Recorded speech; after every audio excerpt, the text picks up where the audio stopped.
अस्सलामुअलैकुम दोस्तों, क्या हाल है? ठीक है। आज से जो है इंशाल्लाह एक सीरीज़ शुरू हो रही है जिसका नाम है ज़िल्लत से बेहतर। इसकी वक़्त के साथ एपिसोड्स आएँगी और ये एक प्रॉपर एक सिर्फ़ एक स्टोरी छोटी-सी नहीं रहेगी, ये एक वीडियो तक महदूद नहीं रहेगी। ये शायद 4-5 वीडियो तक जाएगी इंशाल्लाह। और जब ये पूरी सीरीज़ मुकम्मल होगी उसके बाद इंशाल्लाह और भी इस तरह की सीरीज़ जो 5-6 एपिसोड्स पे आएगी, वो आती रहेंगी और जो सिंगल वीडियो स्टोरीज़ हैं वो भी आती रहेंगी इंशाल्लाह। तो चलें शुरू करते हैं। कार्लो ने वाजिद को अंदर बुला के कहा, कल इस टाइम तक तलहा बॉस होगा, वो जो कहे मानना बिना सवाल किए। वाजिद ने कुछ नहीं पूछा और कहा ठीक है बॉस, और बाहर चला गया और बाहर आके तलहा को कहा, अब क्या करना है बॉस? तलहा ने कहा, वापस बिल्डिंग चलो, आधे लड़के यहीं छोड़ दो और आधे मेरे साथ आओ। तलहा उन सबको वापस ले आया और कहा कि 2 लड़के जाएं और गारों के बाहर आने जाने पे दूर से नजर रखें और मुझे खबर करते रहें। वाजिद भाई, कितनी गन्स पड़ी हैं हमारे पास और एमओ भी? वाजिद बोला, इतनी हैं कि उस गारों के सारे बंदे 50 दफा मर सकते हैं। तलहा बोला, चलो ठीक है, निकलते हैं और कुछ आर्मर खरीदते हैं अपने लिए। वाजिद बोला, हमारे पास 2 आर्मर जैकेट्स हैं। तलहा बोला, नहीं, सिर्फ 2 से काम नहीं चलेगा, सबके लिए खरीदनी पड़ेंगी। सबकी जान कीमती है और आप सब मेरे पास अमानत हो बॉस की। आज जो भी हो जाए, गारो मरेगा। गारो कल का सूरज नहीं देख पाएगा। चलो चलें। जब सब ने आर्मर्स खरीद लिए तो तलहा ने अपने लिए नहीं लिया। वाजिद ने पूछा, अपने लिए क्यों नहीं खरीद रहे? तलहा बोला, मैंने कुछ सोचा है, पहले वहाँ चलते हैं फिर बताऊंगा। जब वो सब टारगेट के पास पहुंचे, तलहा बोला, ध्यान से सुनो सारे, मैं अंदर जा रहा हूँ, मुझ पर नज़र रखना। अगर मेरे अंदर दाखिल होने से पहले वो मुझे मार दें तो हमला कर देना और गारों की लाश बॉस को मेरी तरफ से तोहफा दे देना। अगर मैं अंदर बिना किसी हमले के दाखिल हो गया तो ठीक 1.5 घंटे बाद हमला कर देना, मगर चुपचाप। पहले बाहर के गार्ड्स को उड़ाना, फिर आहिस्ता आहिस्ता अंदर आ जाना, बिना कोई शोर किए। मैं गारों के पास ही रहूंगा, तो जैसे ही मुझे देखो गारों के पास 5-10 ग्रेनेड फेंक देना, बिना कुछ सोचे। वाजिद बोला, इस तरह तो आप भी उनके साथ मर सकते हैं। तलहा बोला, नहीं, मैंने कहा था ना, मैंने कुछ सोचा हुआ है, बेफिक्र हो जाओ, मैं नहीं मरूंगा। आज जो मरेगा वो गारो होगा। तो जैसे ही तलहा गार्ड्स के पास गया तो गार्ड्स ने तलहा पे गन्स तान दी। तो तलहा ने उन्हें बताया, मैं गारो से बात करने आया हूँ, मेरी कोई बुरी नीयत नहीं है। कार्लो मेरा भी दुश्मन था, उसने मुझे भी अपने नीचे दबाया हुआ था। एक गार्ड ने सबको फायरिंग करने से रोक दिया और आलिया को कॉल करके सूरत हाल बताई। तो आलिया ने कहा, आने दो उसे अंदर, मगर उसे अच्छे से चेक कर लेना। अब क्योंकि तलहा ने ना तो कोई आर्मर पहना था और ना ही उसके पास कोई गन थी, तो उन्होंने इसे अंदर भेज दिया। तो जैसे ही तलहा अंदर आया और गारो के कमरे में पहुंचा तो गारो के पर्सनल गार्ड्स ने तलहा को गिरा दिया और तलहा पे गन्स तान दी। तो गारो बोला, क्या लगा था मुझे इतनी आसानी से मार दोगे? इतनी औकात नहीं है तुम्हारी, मैंने बताया था ना पहले भी। कोशिश अच्छी थी, अब मुझे शराफत से बता बाकी कहाँ हैं।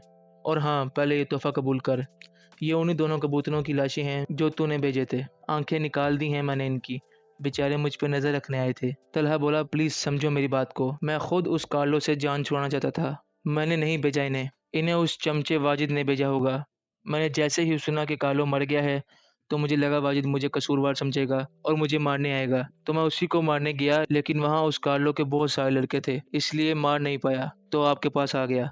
मैं भी उन्हें ख़त्म करना चाहता हूँ, मुझे अपनी खिदमत का मौका दें। तो गारो बोला, और तुम्हें इस खिदमत के बदले क्या चाहिए? तलहा बोला, मैं उस कार्लो को तो नहीं मार पाया, मगर सिर्फ यही चाहता हूँ कि उस वाजिद को अपने हाथों से मारूं, क्योंकि वो भी उस जैसा ही था और मुझे उसने भी बहुत मारा था। गारो ने अपने लड़कों से बोला, होशियार रहना, उस वाजिद को अपने परिंदे भेजने का बहुत शौक है, जैसे ही नजर आए तो खत्म कर देना। क्या नाम है तेरा लड़के? तलाल? तलहा बोला, नहीं, तलहा नाम है मेरा। गारो ने कहा, आ मेरे साथ, और गारो उसे अपने ऑफिस में ले गया और तलहा को अपनी ताकत के बारे में बताने लग गया, मगर तलहा टाइम के पूरे होने का इंतजार कर रहा था। तो जैसे ही टाइम हुआ तो उन सब ने चुपचाप हमला कर दिया, मगर वाजिद उनके साथ नहीं गया और साइड पे पहाड़ी पे चढ़ गया और स्नाइपर राइफल के लिए एक अच्छा सा एंगल ढूंढने लग गया। तो उसने देखा कि तलहा और गारो एक कमरे में अकेले हैं, तो उसने स्नाइपर का निशान तलहा पे किया और वहां तलहा उस गारो की बात सुनते सुनते उसके ऑफिस टेबल के पास आ गया और वहां से एक पेन उठा के गारो को मारा। गारो जैसे ही पीछे मुड़ा तो तलहा उसे मारने लग गया। दोनों की काफी टाइम लड़ाई हुई और गारो जोर जोर से अपने गार्ड्स को बुलाता रहा, मगर कोई नहीं आया, क्योंकि उस वक्त अंदर भी लड़ाई चल रही थी। मगर साथ ही गारो का एक बंदा अंदर आया और जैसे ही तलहा पे गन तानी तो तलहा ने गारो को उसकी तरफ धक्का दे दिया और उसी वक्त बाहर से वाजिद ने गोली चला दी, मगर तलहा भी उसी वक्त गोली के सामने आ गया।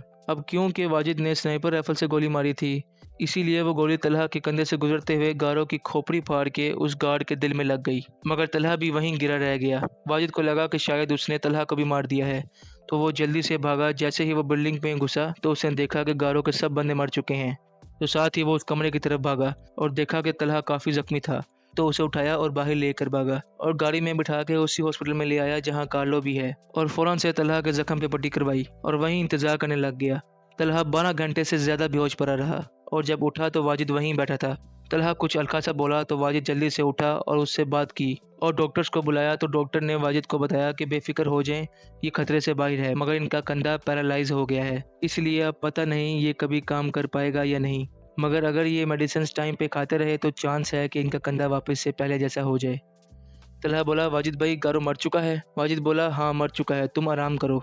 तलहा बोला, मुझे टाइम बहुत हो गया है, मुझे बॉस के पास लेकर चलो। तो वाजिद रोने लग गया और कहा, तुम अभी आराम करो, हम बॉस से मिलने ज़रूर जाएंगे, कसम खाता हूँ, तुम बस अभी के लिए आराम करो। तलहा वापस लेट गया और सो गया। तो तलहा जैसे ही अगले दिन उठा तो तलहा को नर्स ने कहा, आपको आज डिस्चार्ज कर दिया जाएगा, वाजिद साहब आ रहे हैं, उन्हें इन्फॉर्म कर दिया गया है। तलहा बोला, ठीक है, और थोड़ी देर बाद वाजिद आ गया तो तलहा ने सबसे पहले कहा, बिना कुछ कहे मुझे बॉस के पास लेकर चलो, बाकी बातें बाद में होंगी। मैंने उनसे 24 घंटे का टाइम लिया था, टाइम काफ़ी ऊपर हो चुका है। तो गारो चुपचाप तलहा को अपने साथ ले गया और कब्रिस्तान के बाहर रुके। तो तलहा बोला, वाजिद साहब मैंने कहा था बॉस के पास लेके चलो, ये किधर ले आए हो? तो वाजिद तलहा को अपने साथ एक कब्र पे ले गया और उस पे कार्लो लिखा था। तलहा बहुत ज़ोर ज़ोर से रोने लग गया और कहने लग गया कि ऐसा नहीं हो सकता, कल तक बॉस बिल्कुल ठीक थे, बातें कर रहे थे, ये कैसे हो गया? तलहा काफ़ी देर रोता रहा। सारे लड़के और वाजिद पीछे खड़े रहे। जैसे ही तलहा उठ के मुड़ा तो वाजिद बोला, बॉस ने कल मेरे हाथों में दम तोड़ा था और वो अपनी सल्तनत आपके सुपुर्द करके गए हैं क्योंकि आपने उनकी जान बचाई थी। आज से आप हमारे बॉस हैं। साथ ही सारे लड़कों ने तलहा को सल्यूट किया और ज़ोर ज़ोर से बोलने लग गए, आप हमेशा आबाद रहें, आप हमेशा आबाद रहें। उस दिन के बाद से तलहा बॉस बन गया और तलहा ने गारो वाले सेटअप का इख्तियार वाजिद को दे दिया और कामयाब होता गया। आज तलहा वो इंसान बन गया है जो तलहा ने अपनी वालिदा को तकलीफ में देखकर अहद किया था बनने का, और तलहा वापस से अपनी वालिदा के पास चला गया और पूरी ज़िंदगी उनकी खिदमत भी करता रहा और उस कारोबार को भी बदल दिया।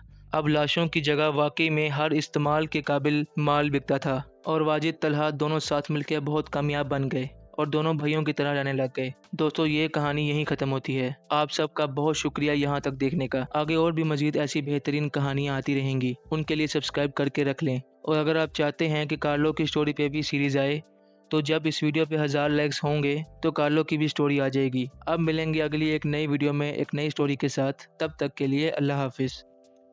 दोस्तों, अगर आपको ये वीडियो अच्छी लगी है तो इस वीडियो को लाइक करें और अगर आप चाहते हैं कि और भी ऐसी वीडियोज़ आएँ तो इस चैनल को सब्सक्राइब कर लें, क्योंकि अगर आप इस चैनल को सब्सक्राइब करेंगे और इस वीडियो को लाइक करेंगे तो मेरा हौसला बढ़ेगा और जैसे ही मेरा हौसला बढ़ेगा, मेरा कॉन्फिडेंस बढ़ेगा, मैं और इस तरह की वीडियोज़ ला सकूँगा। दोस्तों, अगर कोई भी कंटेंट क्रिएटर मेरी इस वीडियो के कॉन्सेप्ट पे स्किट या शॉर्ट फिल्म बनाना चाहता है तो ओपनली बना सकता है, मुझे कोई इशू नहीं है। बस उस वीडियो के एंड पे राइटर क्रेडिट्स दे दे तो बड़ी मेहरबानी होगी।